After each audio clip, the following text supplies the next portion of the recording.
Okay, I'm here at CIO Day, and I'm talking to William Binney, and he used to work for the NSA, and he gave a very fantastic presentation for the CIOs, about 1,000 people, and it was good that you talked about that subject today.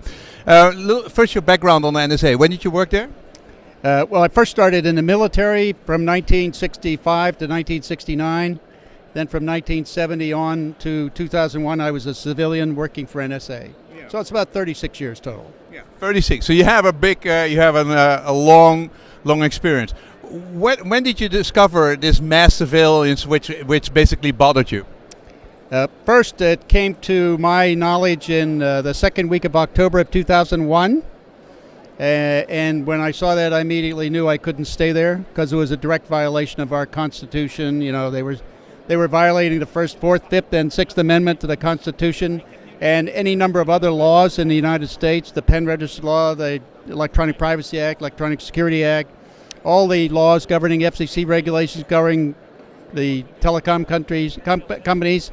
And so I knew this had to be done internally at the highest level. So there was no point talking to anybody in NSA, so I went from there. I went directly to... You didn't even try inside the NSA to... Because I knew the people. I knew all these people. So, I knew that they wouldn't do this alone, so I knew they had cover from the White House. From Dick Channey. Yeah, from Dick Channey. Yeah. And so do you think this was a direct effect of 9/11? No, I think they were planning it even before that. Because I know Joe Naccio, who was the former CEO of Quest, the telecommunications company in the U.S., He was approached in February the 27th of 2001, about 7 months before 9/11, and he was asked to turn over all the data on his customers at that time. So, that shows intent even before 9/11. Okay, so 911 was a fantastic opportunity to do whatever they thought was necessary to do. Well, I mean, it gave them the leverage, because at that, that was the big lever, the hammer. They could say, if we don't do this, you're going to be another 9/11. Which is absolutely false, Well, let's talk about that later. First, you described a little bit how the PRISM system works. Can you repeat that? I mean, where do they pull in? Where do they get the data, and what do they do with it? Well, there's several ways they get it. One, they go directly to the companies and ask for it, and they do that with some regularity, but it's still a minor part of the data they get. Yeah, but you had an incredible list of companies, including Microsoft, Cisco, all the big guys who are here. They were working with the NSA to provide data. Well, actually, they provide more the weaknesses to the systems to allow them to get into them.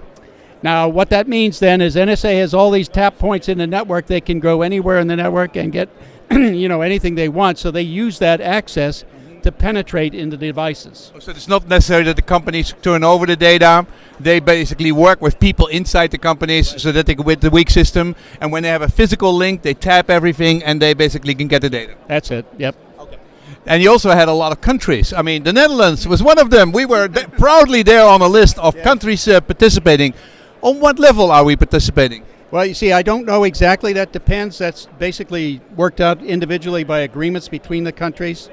As to what they share, how much they participate, how far they go in terms of cooperation, and so on. Yeah, but they do probably the same thing. They work with certain people who turn over weak systems, and then they do the tapping themselves. Yeah, it's pretty much the same for all of them. It's the same approach. They're interested in getting all the data on everybody.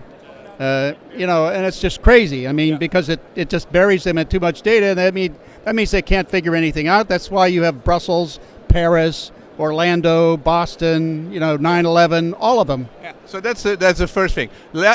Before we go to that, you also said that they now analyze video streams and they do face recognition, and they can basically track you around the world. That's the idea of the Treasure Map program.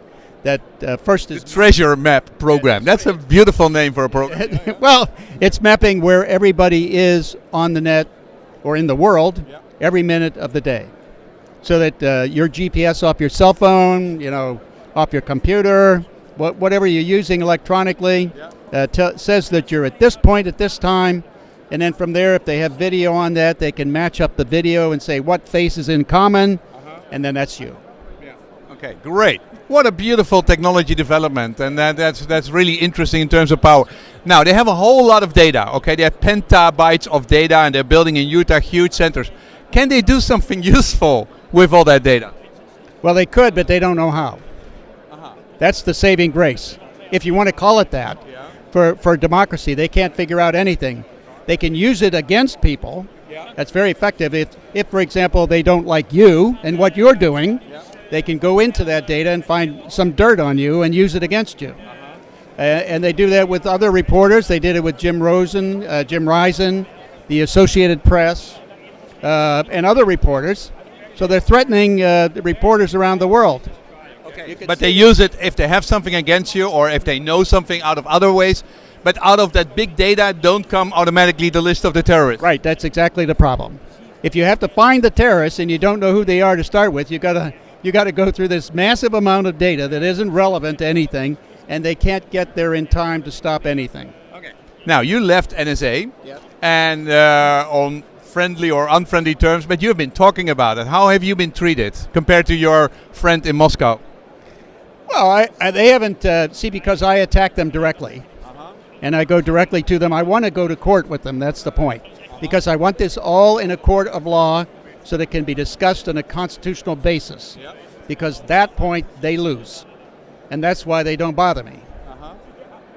And I think, don't we have a president now who's a lawyer and who we respect very much in Europe? What is your opinion about how Obama treated this thing?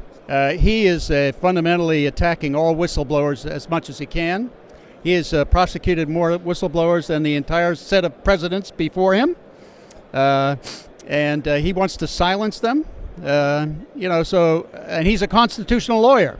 He knows that this is a direct violation of the Constitution, and he's doing nothing about it. Now, and is that pressure around him, or what is it? Well, but you see, his oath of office, let's remember that, is to protect, defend, and preserve the Constitution. And he's not doing any of that. So tell me, why do you think that is? Because all of the intelligence agencies want all this money to do all this big job, like collecting everything in the world. That takes an awful lot of money. Why doesn't he stand up to them? I mean, he's afraid of them. Really? Yeah, sure. I mean, the intelligence agencies are really having more control of the governments than the governments do of those agencies. Okay. And so now they're mixing the police with them. So now you've got the police and the intelligence agencies, which makes a secret police. And so now they're a part of that organization. And so now this is getting more powerful. It's like J. Edgar Hoover on super steroids. You say you have about 50 people in Congress and a number of people who have a coalition who want to stop this. How is that coalition going? Actually, I think it's reasonably well. I mean, we're starting to get some action.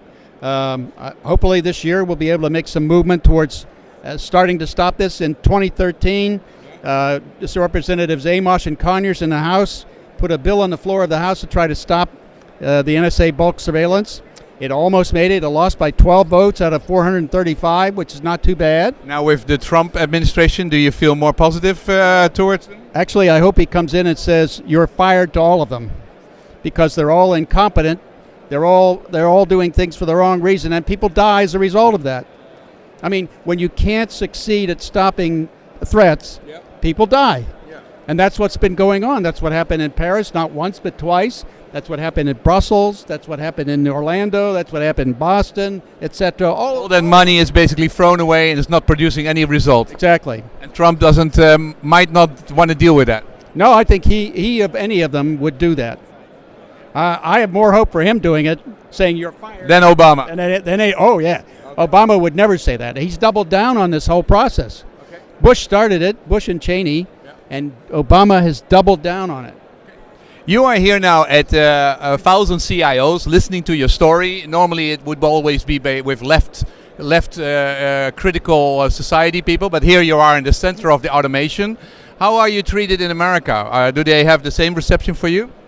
Actually, I think I would say they do, especially when it gets... there's a movie coming out about me, by the way, and my experience in NSA. It's called A Good American. It's opening up it's playing now in Germany and Austria and Denmark, I think, and also it'll be opening here in the rest of Europe soon, if not already. It's in the UK and Scotland, and it'll be opening in the US. So you're being accepted in Europe. What about in America? Actually, the screenings that we've done of the movie in the US, it's been a really great reception. Okay. In fact, people are getting really angry over this, And in fact, when I leave here, I go to New York to have another screening with the Aspen Institute. And they were the ones that wanted to show it again to more people because they're so upset about it too.